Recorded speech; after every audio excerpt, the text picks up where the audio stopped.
Hi, students. I just want to show you how to do a hanging indent. Um, it will make your life so much easier when you're working on your works cited page and your annotated bibliography if you know how to set this up.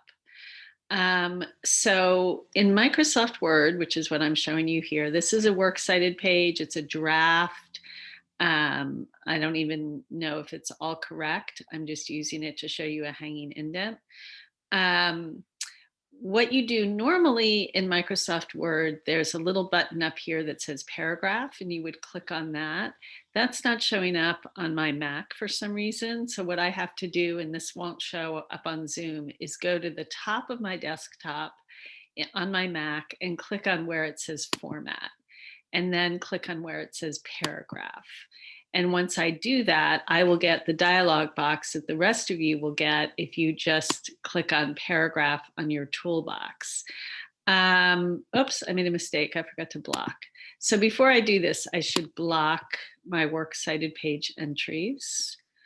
Um, and uh, and then I go up to format, paragraph, I get this dialog box, and then right here where it says special, I just click hanging and okay. And then it's set up. And the great thing about it, if you set it up correctly, is that then when you come into your rough draft conference with me and I say, oh, you don't need this final edition here, you can take that out and the hanging indent will still be preserved. Same thing with when you write your summary for your annotated bibliography. Once it's set up correctly, those hanging indents will be preserved until you finish your summary, and you can sort of count on that. If you try to manually insert spaces, then every time you edit your works cited entry or your annotated bibliography summary, you're going to end up with these weird spaces in the middle, and it's going to be totally stressful and take much more time. So it's really worth it to learn the 3 steps that you need to learn to set up a hanging indent correctly.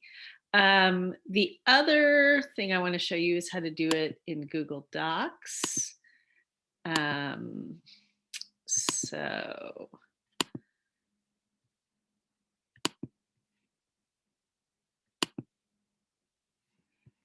so in Google Docs, again, this person doesn't have a header. The header didn't come over, but in Google Docs, again, you just block the entries.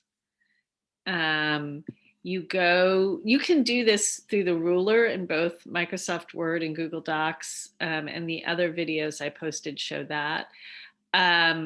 But for some reason, I like this method better. I can't remember if it's insert. No, it's format. You go into format in Google Docs. You go down to where it says align and indent. You go down to where it says indentation options. You go to where it says special indent. You choose hanging and you choose apply. And then it's done.